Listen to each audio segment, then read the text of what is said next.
नमस्कार साथियों, मेरा नाम है आर के सिंह। संस्कृति आईएएस के प्लेसेस इन न्यूज प्रोग्राम में आप सभी का स्वागत है।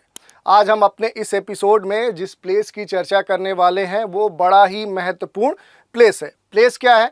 तो अंडमान निकोबार द्वीप समूह का जो लिटिल अंडमान द्वीप है, उसी का जो डुगोंग क्रीक है, वहीं पर जो रहने वाली ओंग जनजाति है, उस क्षेत्र की आज हम अपने इस एपिसोड में चर्चा करने वाले हैं। ये प्लेस आपके लिए बहुत ही महत्वपूर्ण है और आज के एपिसोड में इस प्लेस की और इससे जुड़ी हुई जो भी महत्वपूर्ण बातें होंगी उन पर हम चर्चा करेंगे। चलिए चर्चा में आगे बढ़ते हैं। सबसे पहले बात करते हैं कि आखिर ये जो प्लेस है लिटिल अंडमान, जिसका डुगोंग क्रीक की हम चर्चा कर रहे हैं, ये आजकल चर्चा में क्यों है? तो देखिए, एक न्यूज़ लेते हैं। न्यूज़ क्या है? Andamans Onge tribe king queen welcome baby boy population now 136। News क्या है? तो यहाँ पर जो अंडमान के राजा हैं टुटोको और जो रानी प्रिया हैं, उन्होंने एक बच्चे को जन्म दिया है। और इसके बाद क्या है कि जो यहाँ पर ओंग जनजाति है उसकी संख्या अब बढ़कर 136 हो गई है और इस पे बड़ा ही यहाँ पर उल्लास का माहौल है। उल्लास का माहौल में ही जनजाति जो मंत्री अर्जुन मुंडा है, उन्होंने भी इस पर खुशी व्यक्त की है। और यही नहीं, जो पीवीटीजी ग्रुप्स है उनके लिए जो भी प्रयास पहले से चल रहे हैं उनमें और तेज़ी लाने की बात कही है। बात करें पीवीटीजी ग्रुप्स क्या होते हैं, तो विशेष रूप से जो कमज़ोर जनजाति समूह हैं उन्हीं को बोलते हैं और देश के विभिन्न क्षेत्रों में ये जो समूह रह रहे हैं, इनके लिए, इनके विकास के लिए विशेष प्रकार से सरकार बहुत सारे कह सकते हैं स्कीम्स या प्रोग्राम चलाती है। तो इसके संदर्भ में क्या है कि अब ये कहा जा रहा है कि इनके लिए जो पहले से प्रयास चल रहे थे वो उसमें और तेजी ला जाए। दूसरी अगर बात करें तो ये जो जनजाति है इसकी जो संख्या है ये बहुत ही कम बची है और इसी कारण से ये कहा जा रहा था कि आने वाले समय में हो सकता है कि ये विलुप्त न हो जाए और इसी कारण से सरकार का विशेष ध्यान इस जनजाति पे है। और हाल में अगर देखें तो यहाँ पर इनकी केवल 135 कह सकते हैं कि इस समुदाय की संख्या थी, जो अभी बढ़कर 136 हुई है क्योंकि यहाँ पर एक बेबी ने जन्म लिया है। इसके कारण से ये जो क्षेत्र है, ये जो समूह है, इसकी चर्चा बड़े स्तर पे हो रही है। तो थोड़ा सा हम देख लेते हैं कि आखिर ये जो लिटिल अंडमान है या फिर जो डुगोंग क्रीक है ये कहाँ पर देखने को मिलेगा। तो ये देखिए, अगर यहाँ पर आएंगे तो अंडमान सी इधर देखने को मिलेगा, इधर बंगाल की खाड़ी देखने को मिलेगा और यहीं पर आपको देखने को मिलेगा एक द्वीप समूह जिसका नाम है अंडमान निकोबार द्वीप समूह। ऊपर आएंगे तो ये अंडमान द्वीप समूह के विभिन्न द्वीप हैं और नीचे आएंगे तो ये निकोबार द्वीप समूह के बहुत सारे जो द्वीप हैं उनको दिखाया गया है।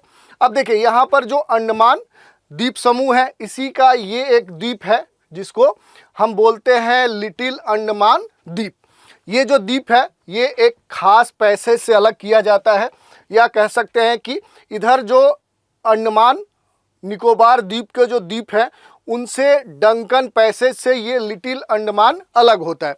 इसमें अगर हम देखें तो ये जो अंडमान निकोबार द्वीप समूह है और इसमें भी खास करके जो अंडमान द्वीप है या जो ये द्वीप समूह है, इसमें अगर उत्तर में आएंगे तो हमें नॉर्थ अंडमान देखने को मिलेगा, उसके बाद मिडिल अंडमान देखने को मिलेगा और फिर इसके नीचे आएंगे तो साउथ अंडमान देखने को मिलेगा। तो यहीं पर क्या है कि साउथ अंडमान और लिटिल अंडमान के बीच में जो डंकन पैसेज है वो इन दोनों को क्या करता है, अलग करता है।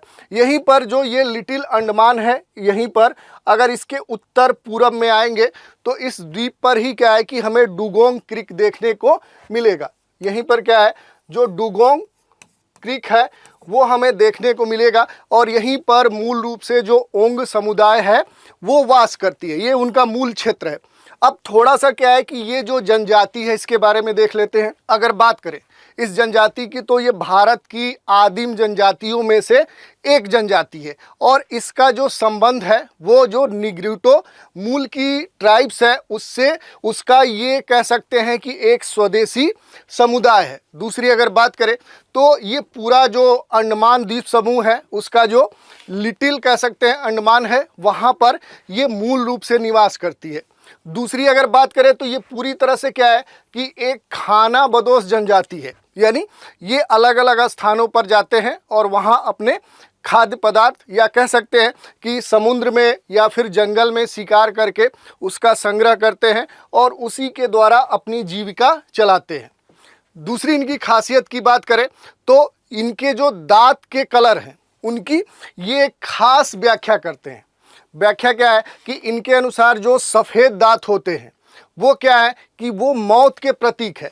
यही कारण है कि ये जो ट्राइब्स है ये लगातार क्या करते हैं कि छालों को, वृक्ष के जो छाल होते हैं उनको चबाते रहते हैं ताकि इनके जो दांत के कलर हैं वो सफ़ेद न रहे। यही नहीं, ये अपने चेहरे पे और शरीर पे क्या है कि अलग अलग कह सकते हैं कि सफ़ेद रंग या गेरुए रंग का क्या करते हैं, लेप करते हैं। और यही नहीं, खास अवसर पे अगर बात करें तो ये अपने शरीर पे बहुत सारे अलंकरण भी बनवाते हैं। तो ये इनकी खासियत है। और यही नहीं, अगर हम बात करें तो वर्ष 1940 तक लिटिल अंडमान में वहाँ की मूल रूप से ये एकमात्र अस्थाई निवास करने वाली जनजाति थी। लेकिन बाद में अलग अलग कारण, जैसे अगर हम बात करें तो जो ब्रिटिश उपनिवेशवाद था या जो अन्य प्रवासी थे जो इनके संपर्क में आए या यहाँ पर आए, उसके बाद क्या है कि इनकी जनसंख्या तेज़ी से कम होने लगी। जैसे अगर हम देखें तो वर्ष 1900 में जहाँ इस क्षेत्र की जो जनसंख्या थी वो लगभग 670 थी। वहीं अगर हम 2000 में देखें तो 2000 में आने के बाद ये जनसंख्या घटकर 96 हो गई थी। वहीं जनगणना 2011 की माने तो इसमें ओंग जनजाति की जो जनसंख्या थी वो केवल 105 थी, जो अब बढ़कर 2024 में क्या हो चुकी है, 136 हो चुकी है। तो इस कारण से क्या है कि ये कहा जा रहा है कि इस जनजाति को क्या करना चाहिए, संरक्षित करना चाहिए। अब बात करें कि आखिर इसकी संख्या इतनी तेजी से कम क्यों हो रही है, तो देखिए जो ओंग जनजाति है ये विश्व की सबसे कम प्रजननशील और कह सकते हैं कि बाज समुदायों में से एक है। और एक आंकड़े की माने तो ये जो समुदाय है इसके जो शादीशुदा 40% से अधिक जो जोड़े हैं वो क्या है, वो बाजपन के शिकार है। और यही कारण है कि इसकी जो संख्या है वो लगातार गिर रही है। और ये भी कहा जा रहा है कि आने वाले समय में कहीं ऐसा ना हो कि ये जो समुदाय है ये पूरी तरह से समाप्त हो जाए। दूसरी अगर हम बात करें तो इस पूरे क्षेत्र में अगर आएंगे तो अंडमान वाला जो क्षेत्र है तो यहाँ पर लिटिल अंडमान का जो क्षेत्र है यहाँ पर उष्णकटिबंधीय सदाबहार वन काफ़ी बिखरे हुए हैं, यानी उस सदाबहार वनों से ये पूरा क्षेत्र घिरा हुआ है। और इसी कारण से इनका जो पूरा कह सकते हैं कि जीवन प्रक्रिया है वो यहाँ के वन क्षेत्र पर आधारित है। यही नहीं, वर्ष 1957 में पूरे द्वीप को या अंडमान निकोबार आदिवासी जो संरक्षण विनियमन था उसके अंतर्गत इस पूरे क्षेत्र को आदिवासी रिजर्व के रूप में घोषित कर दिया गया। लेकिन इसके बाद वर्ष 1960 में उपनिवेशीकरण योजनाओं के तहत क्या है कि यहाँ के अधिकांश क्षेत्र या कह सकते हैं कि लगभग 1/3 क्षेत्र पर इसके क्षेत्र पे क्या किया गया कि बहुत सारे प्रवासी बस्तियों का विस्तार किया गया। यही नहीं, यहाँ पर कृषि, बागवानी, लकड़ी के निष्पादन और इस संबंधित विभिन्न प्रकार की जो गतिविधियाँ थी उसके कारण से ये जो पूरा क्षेत्र है ये प्रभावित हुआ। और इससे क्या हुआ कि यहाँ की जो मूल ये निवासी थे यानी ये जो ओंग जनजाति थी ये हाशिए पर चली गई और उसके बाद से लगातार इनकी संख्या कम होती गई है। ये अलग बात है कि अब इस पर विशेष ध्यान सरकार दे रही है, जिसके कारण से ये कहा जा रहा है कि अभी हाल ही में अब एक ट्रेंड देखने को मिला है कि इसकी जो संख्या है वो धीरे धीरे क्या हो रही है, बढ़ रही है। तो ये हमने देख लिया कि खास तौर पे ये जो समुदाय है वो क्या है। कुछ महत्वपूर्ण लोकेशंस देख लेते हैं। जैसे अगर हम बात करें तो ये है लिटिल अंडमान और यहीं पर क्या है कि आपको देखने को मिलेगा डुगोंग क्रीक। तो ये लोकेशंस आपके लिए महत्वपूर्ण है, यानी कि जो साउथ अंडमान है उसके दक्षिण में आएंगे तो यहीं पर आपको डुगोंग क्रीक देखने को मिलेगा और यहीं पर ये समुदाय रहता है। तो ये लोकेशन आपके लिए महत्वपूर्ण है। इसके अलावा अगर हम बात करें तो डुगोंग क्रीक को अगर बड़े मैप पे हम देखने का प्रयास करें तो देखिए ये क्या है कि आपका लिटिल अंडमान है और यहीं पर क्या है कि ये आपका डुगोंग क्रीक है। ये क्रीक जो क्षेत्र है ये आपको यहाँ पर देखने को मिलेगा। इसके अलावा यहाँ पर जो महत्वपूर्ण क्षेत्र है या जो प्लेस है, जैसे यहाँ पर विवेकानंदपुरम आपको देखने को मिलेगा, रविंद्र नगर देखने को मिलेगा, रामकृष्णपुरम देखने को मिलेगा। यहाँ पर आएंगे तो बटलर बे आपको देखने को मिलेगा। उसके साउथ में आएंगे तो यहीं पर नेताजी नगर देखने को मिलेगा। और फिर यहाँ पर एक महत्वपूर्ण खाड़ी भी देखने को मिलेगी जिसको हट बे बोलते हैं। इसके अगर पश्चिम क्षेत्र में आएंगे तो यहाँ पर वेस्ट बे देखने को मिलेगा।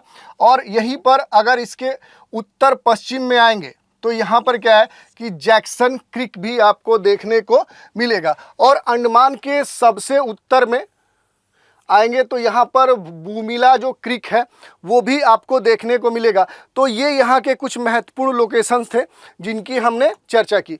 इसके अलावा अगर हम बात करें तो ये जो अंडमान द्वीप समूह है, यहाँ पर मूल रूप से 4 जनजातियाँ रहती हैं। जैसे हमने बात की कि लिटिल अंडमान में जो ओंग जनजाति है ये मूल रूप से वास करती है। इसके अलावा अगर हम देखें तो यहाँ पर आपको सेंटिनल आइलैंड देखने को मिलेगा। तो यहाँ पर जो सेंटलीज जो जनजाति है वो देखने को मिलेगी। अब देखिए यहाँ पर एक महत्वपूर्ण बात और हम देख सकते हैं, जहाँ जो सेंटलीज जो ये जनजाति है ये पूरी तरह से क्या है कि अलग समाजों से क्या है असंपर्कित रहती है। यानी ये अलग जो विभिन्न समाज हैं उनसे कट कर रहती है। लेकिन क्या है कि वहीं पर जो ओंग जनजाति है ये इस प्रकार का कह सकते हैं कि व्यवहार नहीं रहती है। लेकिन यहाँ पर महत्वपूर्ण बात यह है कि यहाँ पर जो ओंग जनजाति है ये मूल रूप से जो डुगोंग क्रीक है ये वाला जो पूरा क्षेत्र है यहीं तक सीमित है। तो ये भी महत्वपूर्ण है। इसके अलावा अगर हम आएंगे तो अंडमान में ये जो मिडिल अंडमान है यहीं पर एक जारवा जनजाति है, उसका ये क्षेत्र है जहाँ पर ये मूल रूप से वास करती है। यहीं पर जो ग्रेट अंडमानीज है वो आपको देखने को मिल सकता है। तो ये 4 मूल रूप से क्या है कि जनजातियां हैं। अगर हम बात करें तो यहाँ पर जो डंकन पैसेज है ये भी आपके लिए महत्वपूर्ण है। क्यों है? तो यहाँ पर क्या है कि लिटिल अंडमान और जो साउथ अंडमान है इन दोनों के बीच में ये पैसेज आपको देखने को मिलेगा। यहीं पर एक कोको पैसेज है, कोको पैसेज है, ये भी महत्वपूर्ण है। इसकी अगर हम बात करें तो ये क्या करता है, जो कोको पैसेज है यहाँ पर अगर उत्तर में आएंगे तो यहाँ पर जो उत्तरी अंडमान है इसको क्या करता है कि म्यांमार के कोको द्वीप से क्या करता है तो ये कोको चैनल अलग करता है। तो ये भी महत्वपूर्ण है। यही नहीं, यहीं पर अगर आप आएंगे तो आपको सैंडल पीक कह सकते हैं कि चोटी भी देखने को मिलेगी। तो ये भी आपके लिए महत्वपूर्ण है। इसके अलावा अगर बात करें कि अगर अंडमान आइलैंड के निर्माण की बात करें कि आखिर इस आइलैंड का निर्माण कैसे हुआ है, तो इसका जो निर्माण हुआ है वो इंडियन प्लेट जो भारतीय प्लेट है और दूसरी जो यहाँ पर अगर हम आए तो बर्मा माइनर प्लेट है, यानी बर्मा की जो छोटी प्लेट है, इन दोनों के टकराव के कारण क्या है कि अंडमान निकोबार द्वीप समूह का उत्पत्ति हुआ है। तो ये भी आपके लिए महत्वपूर्ण है। तो ये हमने देख लिया। अब इसके अलावा क्या है कि एक और महत्वपूर्ण इन्फॉर्मेशन है वो है अगस्त 9। क्यों महत्वपूर्ण है? तो विश्व आदिवासी दिवस या कह सकते हैं कि विश्व के स्वदेशी लोगों का अंतर्राष्ट्रीय दिवस के रूप में इस दिन को याद किया जाता है, इसको सेलिब्रेट किया जाता है। तो इस कारण से ये दिन भी आपके लिए महत्वपूर्ण है। आज की चर्चा पर एक प्रश्न देख लेते हैं। प्रश्न क्या है? तो डंकन पैसेज लिटिल अंडमान को निम्नलिखित में से किससे अलग करता है? 4 विकल्प दिए गए हैं, दक्षिण अंडमान, मिडिल अंडमान, नॉर्थ अंडमान और कार निकोबार। तो आप इसका उत्तर दे सकते हैं। तो आज की चर्चा में हमने देख लिया कि जो ओंग जनजाति है वो क्यों चर्चा में है और इससे जुड़ा हुआ जो प्लेस लिटिल अंडमान है या जो डुगोंग क्रीक है ये आजकल चर्चा में क्यों है। तो आज के इस एपिसोड में इतना ही। नए एपिसोड में एक नए प्लेस के साथ फिर मिलेंगे। तो आज आप हमारे साथ बने रहें, इसके लिए धन्यवाद।